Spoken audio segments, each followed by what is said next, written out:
अश्वमेध क्रॉनिकल्स भाग 2। ऋषि जिन्होंने देवताओं को चुनौती दी। बुजुर्गों ने सोचा था झूठ दुनिया को बचा लेगा। वे गलत थे। सच छिपता नहीं, वह इंतजार करता है। आरव को अनुशासन सिखाया गया, श्वास, ध्यान, मर्यादा, पर ब्रह्मांड उसे साधारण बालक नहीं मानता था। अग्नि उसकी ओर झुकती थी, मंत्र उसके शब्दों में गहरा हो जाता था, और समय कभी कभी रुक जाता था। वश्रवा जानते थे क्यों।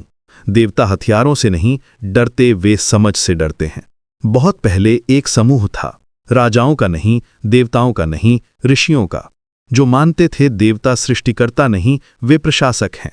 मनुष्यों ने उन्हें शक्ति दी, विश्वास से, भय से, बलिदान से, और विश्वास वापस लिया जा सकता है। वे कहलाते थे निष्क्रमण। देवताओं ने उन्हें मिटा दिया, आश्रम जले, नाम गायब हुए, इतिहास बदला गया। वश्रवा बचे हुए लोगों में से थे, और अब आरव आ चुका था। एक रात आरव ने सपना देखा, प्रकाश का नगर, ऊपर दिव्य आकृतियां, नीचे झुके मनुष्य। एक आवाज, तुम्हें याद नहीं करना चाहिए था। वह चीख कर उठा। आंगन की अग्नि नीली हो चुकी थी, स्मृतियां लौट रही थीं।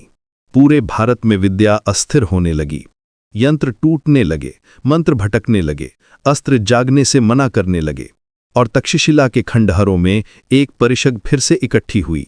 गिरे हुए ऋषियां, निर्वासित राजा, सीमा पार कर चुके तांत्रिक। बीच में खड़ी थीं कौशिकी। उसने कहा, वह्निपुत्र जाग गया है। किसी ने फुसफुसाया, अश्वमेध।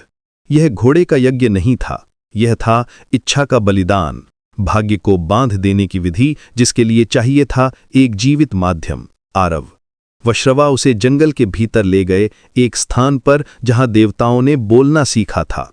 उन्होंने कहा, तुम जन्मे नहीं हो, तुम्हें भेजा गया है।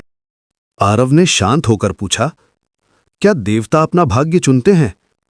वश्रवा चुप रहे। आकाश में बिजली गिरी, अस्त्र ऊर्जा जागी।